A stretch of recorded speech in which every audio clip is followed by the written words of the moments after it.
Section C में जो question important भेजे गए हैं क्वेश्चन बैंक में, वही क्वेश्चन मैं सॉल्व करने वाला हूँ। क्वेश्चन नंबर 8 से है, मैक्सिमम 50 क्वेश्चन है। इन्हीं 50 क्वेश्चनों में से कोई 5 क्वेश्चन आने हैं, ठीक है, कोई भी, मतलब 5 क्वेश्चन आएंगे। मैं 10 यहाँ लिख दिया था, कोई 5 आएंगे। तो देखिए थोड़ा कलर दूसरा ले लेता हूँ।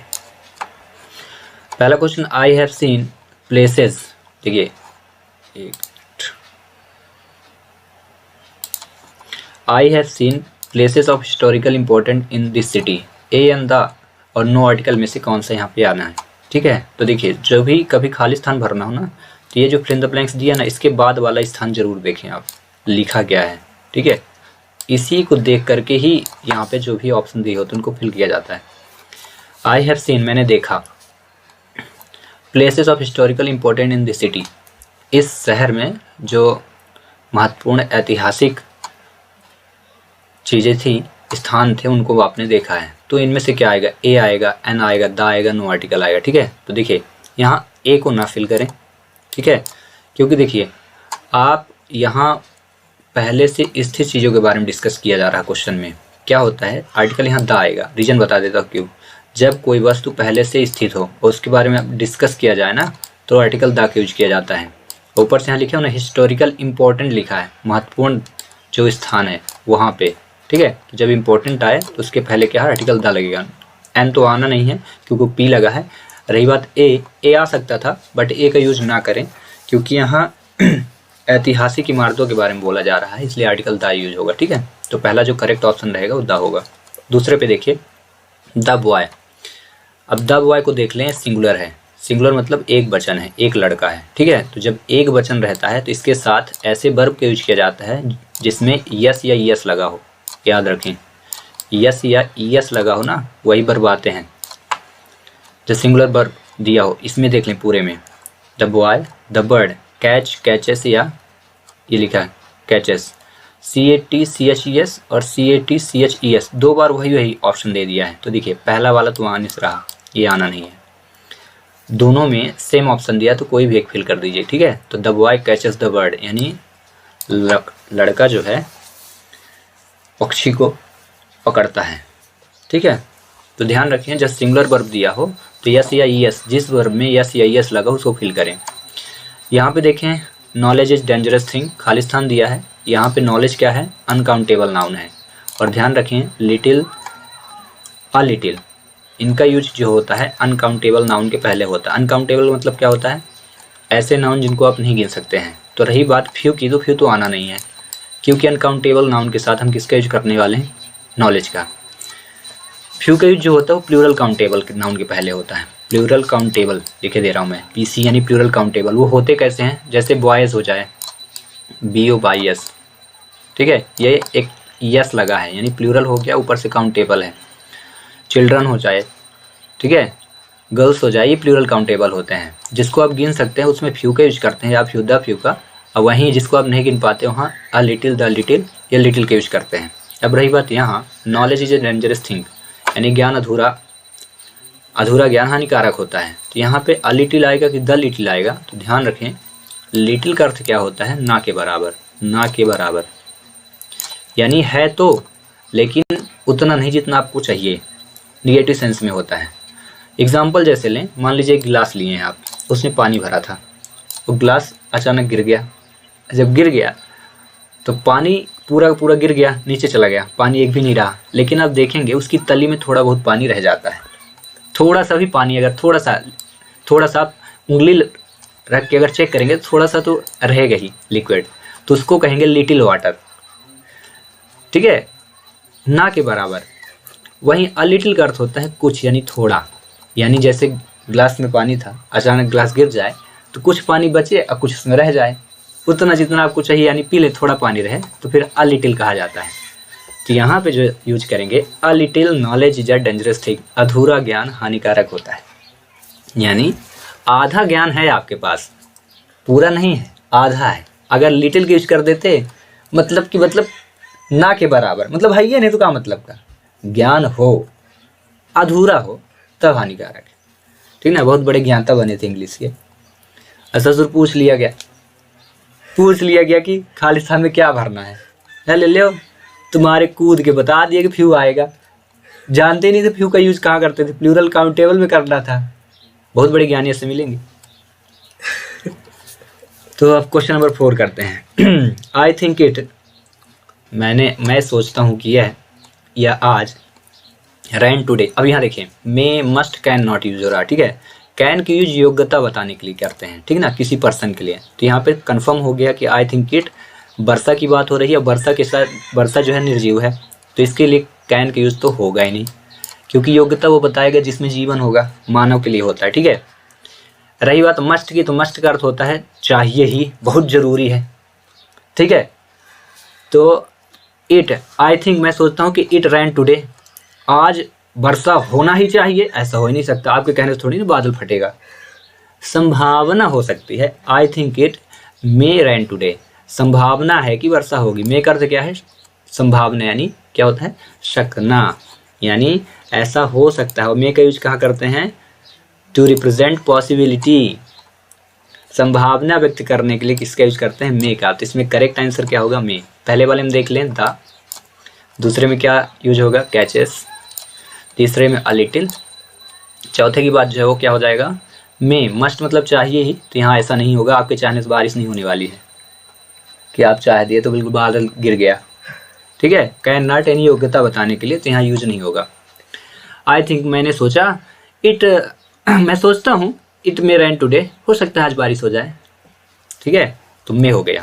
क्वेश्चन नंबर 5 में देखते हैं अब। There are fill in the blanks precious book in the library. अब देखिए, मच, एनी और सम दिया है, और यहाँ पर प्रीसियस में देखें लास्ट में यस लगा है, और यस का मतलब ये होता है कि प्लूरल है। तो अब देखिए, ये जो है एडजेक्टिव है तीनों, और इन एडजेक्टिव को यूज कहाँ करने वाले हो देख लें। जब मच की बात आती है तो ये यूज करता है अनकाउंटेबल नाउन को, अनकाउंटेबल नाउन, यानी जिसको आप ना गिन पाए, जैसे पानी हो जाए, तेल हो जाए, शुगर हो जाए, शक्कर, ऐसे लिक्विड को। एनी की यूज कहाँ करते हैं, जहाँ निगेटिव हो, निगेटिव मतलब नॉट लगा हो, सेंटेंस में नॉट हो, डजेंट लगा हो, डू नॉट लगा हो, नेवर लगा हो, नन लगा हो, नोबडी लगा हो, तो वहाँ यूज किसका करेंगे, एनी का। यानी सेंटेंस निगेटिव अगर मिला तो आप एनी की यूज करें। और एक चीज़ और है, क्वेश्चन मार्क भी अगर सेंटेंस में लगा तब भी एनी की यूज किया जाता है। दो चीज़ें, निगेटिव सेंटेंस और क्वेश्चन मार्क, ठीक है।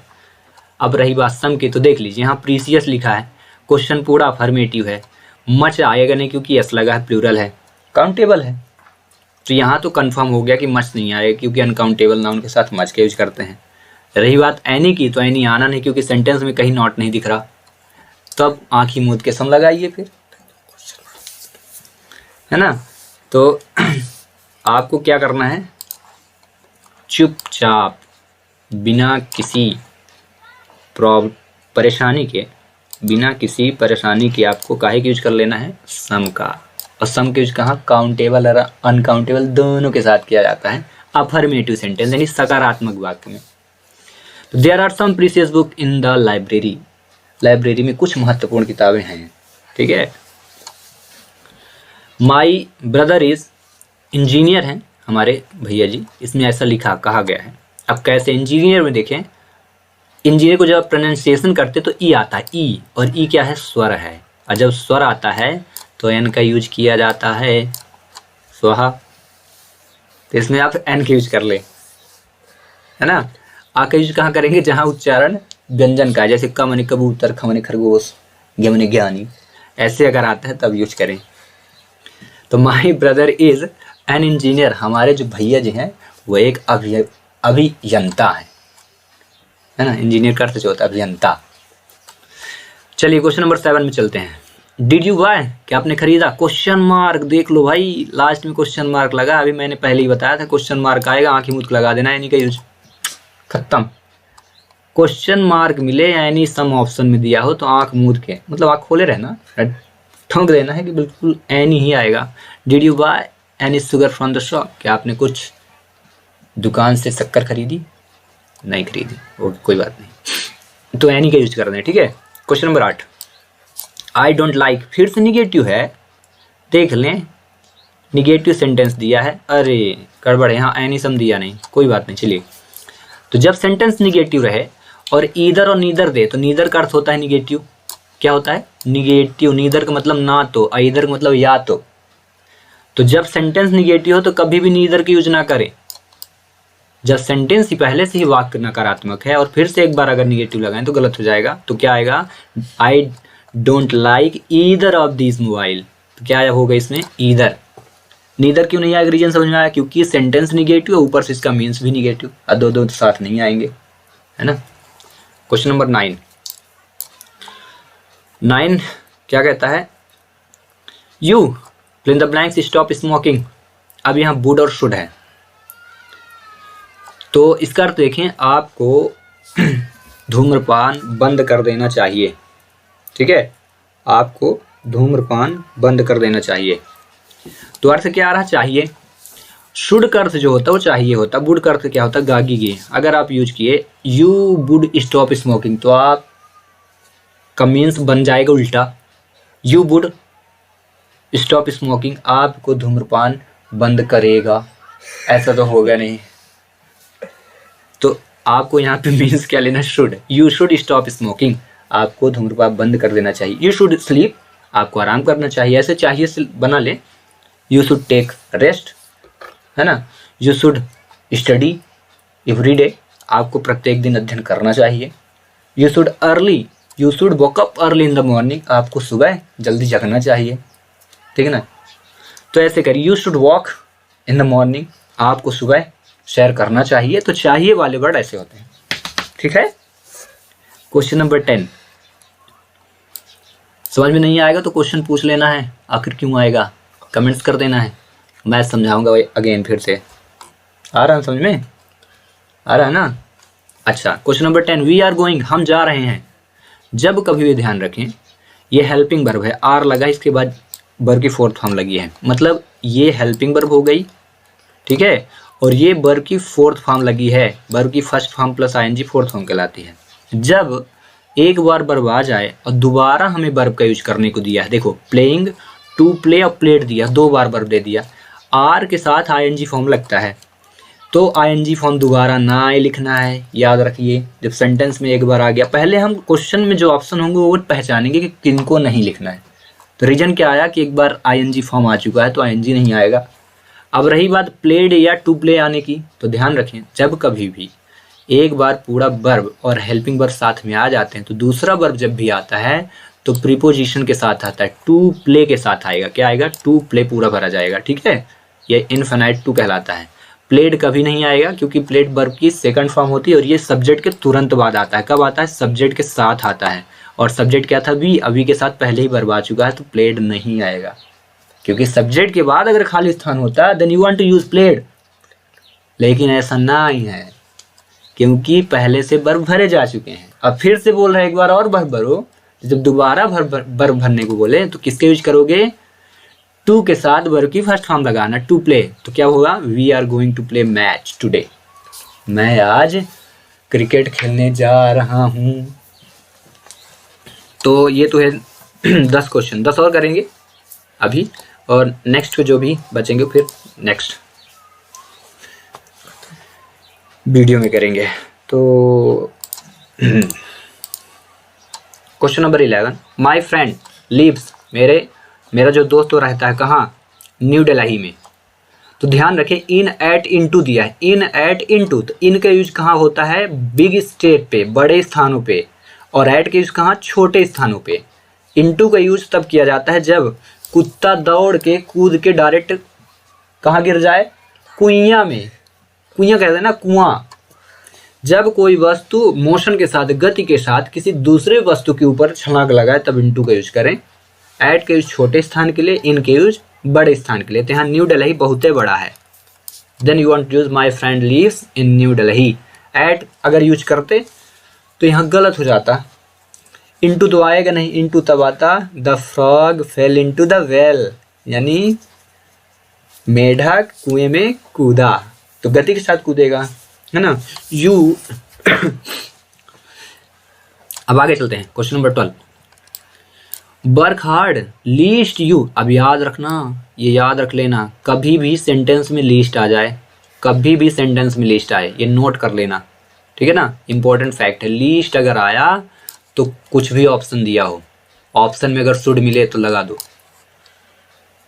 शुड ही होगा करेक्ट आंसर। इसकी पहचान है work hard least you should fail, कठिन परिश्रम करिए, कहीं ऐसा ना हो कि आप फेल हो जाइए। लिस्ट का अर्थ होता है कहीं ऐसा ना हो, ठीक है ना। तो लिस्ट के साथ शुड का यूज करते हैं, कुड और वुड का नहीं। वुड यानी कि आगे के, और कुड मतलब पास्ट टेंस में एबिलिटी व्यक्त करने के लिए, मतलब आप पहले ऐसा पेड़ में चढ़ लेते थे, आज नहीं चढ़ पाते हैं। I could climb in the tree, मैं पहले पेड़ में चढ़ा करता था, अब आज ऐसा नहीं कर सकते, योग्यता बताने के लिए तब ऐसा करें। और यहाँ ऐसा है लिस्ट लगा इसलिए शुड का यूज। गागी के वुड का यूज, तो वुड का ये पास्ट फॉर्म है, बिल का पास्ट फॉर्म वुड, ठीक ना, ये सभी मॉडल वर्ब हैं। चलिए क्वेश्चन नंबर 13 में आते हैं। Ram prefers milk tea at two और देन, तो याद रखें कभी भी इनफीरियर, सुपीरियर, जूनियर, सीनियर दिया हो, ये देखो प्रिफेरियर दिया ना, इनफीरियर, जूनियर, सीनियर दिया हो, ठीक ना, ई आर या ओ आर दिया हो सेंटेंस में, ये कहलाते हैं कंपैरेटिव डिग्री। और कंपैरेटिव डिग्री के साथ टू का यूज किया जाता है, कंपैरेटिव डिग्री के साथ हमेशा देन का करते हैं। बट यहाँ क्यों होगा, क्योंकि यहाँ पे क्या दिया, प्रेफर्स, इन्फीरियर, सुपीरियर, जूनियर, ये याद रखना है ना। सेंटेंस में अगर ऐसा मिल जाए और एड टू देन यूज हो तो टू का यूज करें। Ram prefers milk to tea, Ram चाय की अपेक्षा दूध पीना पसंद करता है, बॉडी बनाना चाहता है ना। रही बात ऐड की, तो ऐड का रिप्रेजेंट करते हैं स्मॉल प्लेस के पहले, और ऐड रिप्रेजेंट करता है समय बताने के लिए ऐड का यूज करते हैं, ठीक ना। और देन का यूज कंपैरेटिव डिग्री के साथ करते हैं, लेकिन कब, जब सेंटेंस में, जैसे I am longer than you, longer LONGER, LONGER ये लिखा है, लॉन्गर देन यू, मैं तुमसे ज़्यादा लंबा हूँ, तो ER लगा है ना, इसके बाद अगर सेंटेंस में आता तो देन का यूज करते हैं। I am longer than you, मैं तुमसे ज़्यादा लंबा हूँ, ठीक है। तो टू का यूज यहाँ पे कंफर्म हो गया, क्यों आएगा, क्योंकि यहाँ पे प्रिफेयर्स है। दो चीज़ें देखो, इसमें लिस्ट, इसमें प्रिफेयर्स, नोट आउट कर लेना। चलो नेक्स्ट देखते हैं।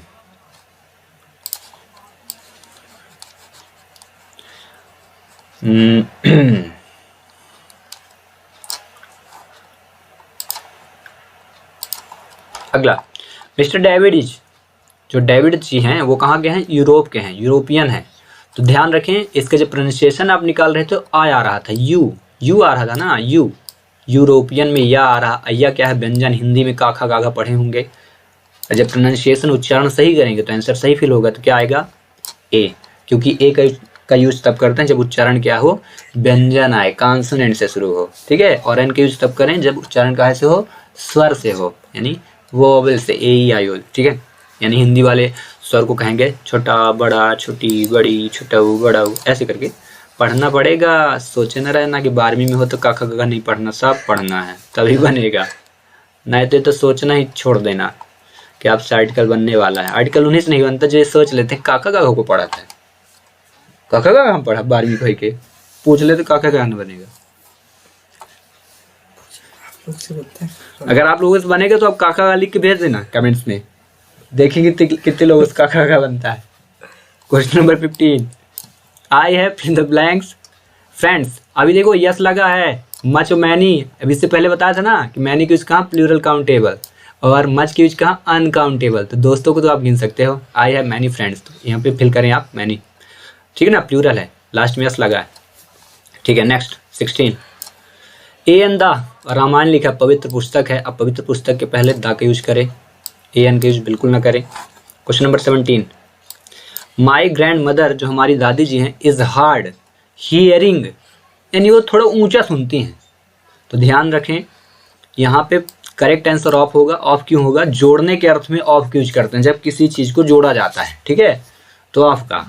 टू का यूज कहाँ करते हैं, टू रिप्रेजेंट प्लेस, क्या बताने के लिए, प्लेस बताने के लिए, स्थान, PLAC, याद रखें। जैसे आप कहते हैं ना, I am going to Rewa, I am going to Satna, I am going to Bhopal, मैं भोपाल जा रहा हूँ, तो स्थान बता रहे हो ना, टू भोपाल, तो भोपाल एक स्थान का नाम बता रहे हो, तो to represent place you want to use to.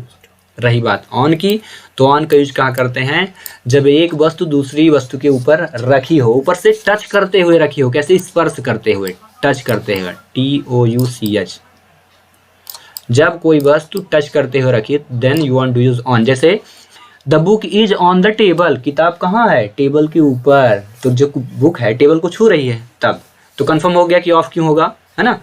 Of जोड़ने के अर्थ में, my grand mother is hard of hearing. चलिए नेक्स्ट चलते हैं। गॉड ब्लेस यू, भगवान आपको नगद रखे, यानी कहने का मतलब कि आपको मस्त रखे, स्वस्थ रखे, तंदुरुस्त रखे, ऐसी अभिलाषा इच्छा है हमारी। विथ अ डॉटर, आपके पुत्री के साथ आपको भी मस्त रखे। तो यहाँ पे कैन कुड में दिया है, ठीक है। तो ये क्या है, आप इच्छा अभिलाषा रिप्रेजेंट करें, डिज़ायर रिप्रेजेंट कर रहे हैं, तो मे का यूज होगा। पहली बात ये होगी मे का यूज होगा। अब कैसे जानेंगे कि मे का ही यूज होगा, तो एक पहचान होती है। ये देखो यहाँ पे एक्सक्लेमेटरी सेंटेंस का सिंबल लगा है, विस्मयादिबोधक वाक्य का। और ये जब कभी भी सेंटेंस मिले तो आपको बहुत सोचना विचारना नहीं है। यहाँ पे ऑप्शन में ढूंढना मे तो नहीं है कहीं, अब मे हो तो लगा देना है, मे गॉड ब्लेस यू, ठीक है। रही बात कैन की, तो कैन की यूज कहाँ करते हैं, योग्यता व्यक्त करने के लिए। तो यहाँ योग्यता न व्यक्त किया जा रहा है, हमारी इच्छा है कि आप नगद रहें, मस्त रहें, ठीक है ना। जैसे योग्यता कैसे, I can speak English, I can learn anything, I can learn English, I can run, I can eat, आप खा सकते हो, यू कैन ड्रिंक, आप पी सकते हो, यू कैन वॉच टीवी। आप में ये सारी योग्यताएं अगर हैं तो आप व्यक्त करने के लिए, प्रेजेंट में अगर व्यक्त कर रहे हैं, अभी में अगर योग्यता है तो अभी कैन का। अगर ऐसा फ्यूचर में चल रहा था और हाल ही हाल में आप पहले देख सकते थे, आज नहीं देख पा रहे हैं, तो आप यूज कर सकते हैं कि यू कैन वॉच टीवी। पहले आप टीवी देख लेते थे, आजकल नहीं दिखता है क्योंकि मोबाइल में ज़्यादा घुस गए हैं, ठीक है। तो मोबाइल टीवी ना दिखती होगी। चलिए जो भी है, तो इसका करेक्ट आंसर क्या होगा, मे, ना कि कैन और कुड का नहीं यूज करें, ठीक है। कैन का भी यूज ना करें। यहाँ इच्छा, डिज़ायर, शुभकामनाएं व्यक्त करने के लिए मे का यूज। और एक्सक्लेमेटरी सेंटेंस देख लिया ना। रही बात 19 नंबर की, द बिल्डिंग हैज़ लगा है। ध्यान रखें, कुछ चीज़ें इंपॉर्टेंट होती हैं। देखिए हैज़, हैव और हैड। एक मिनट, थोड़ा सा यहाँ पे थोड़ी इरेज करके लिखते हैं तो मज़ा आएगा ना। यहाँ पे लिख देता हूँ, कलम ले ले पहले, कलम, इसमें तो द था। देखिए हैज़, हैव और हैड, ये अगर हेल्पिंग वर्ब में आए, हेल्पिंग वर्ब का मतलब क्या होता है कि इनके बाद एक वर्ब और फिल करनी है। तो यहाँ पे देखिए फॉलिंग, फॉलन, फॉल, ये वर्ब है। फिल इन द ब्लैंक्स में देखना वर्ब है कि नाउन है। अगर हैज़ लिखा है, हैव लिखा है, हैड लिखा है, तीनों चीज़ें आ रही हैं, ठीक है। ये तीनों चीज़ें हैं, हैज़, हैव, हैड, तीनों चीज़ें आ रही हैं। देन आपको देखिए तीनों चीज़ आ रही हो और वर्ब दिया हो, वर्ब भरना हो, तो याद रखना हैज़, हैव, हैड के साथ वर्ब की थर्ड फॉर्म आती है। कौन सी फॉर्म, थर्ड फॉर्म आती है। तो यहाँ देखिए फॉलन, फॉलिंग, फॉलन, फॉल, ठीक है। तो फॉल वर्ब की फर्स्ट फॉर्म है, फॉलिंग वर्ब की फोर्थ फॉर्म है, आईएनजी हमेशा फोर्थ फॉर्म होती है। तो बची क्या, फॉलन, फॉलन क्या होती है, वर्ब की थर्ड फॉर्म। ईएन होता है वर्ब की थर्ड फॉर्म पहचानने के लिए। एक पहचान क्या है, या कि वर्ब की थर्ड फॉर्म में ईएन होगा या कि ईडी लगा होगा, ये याद रखना है। ईएन या ईडी लगी रहती है, ठीक है। यहाँ पे क्या होगा, फॉलन, क्योंकि हैज़ लगा था। The building has fallen down, जो इमारत थी नीचे गिर गई, चली गई, स्वाहा हो गया उसका।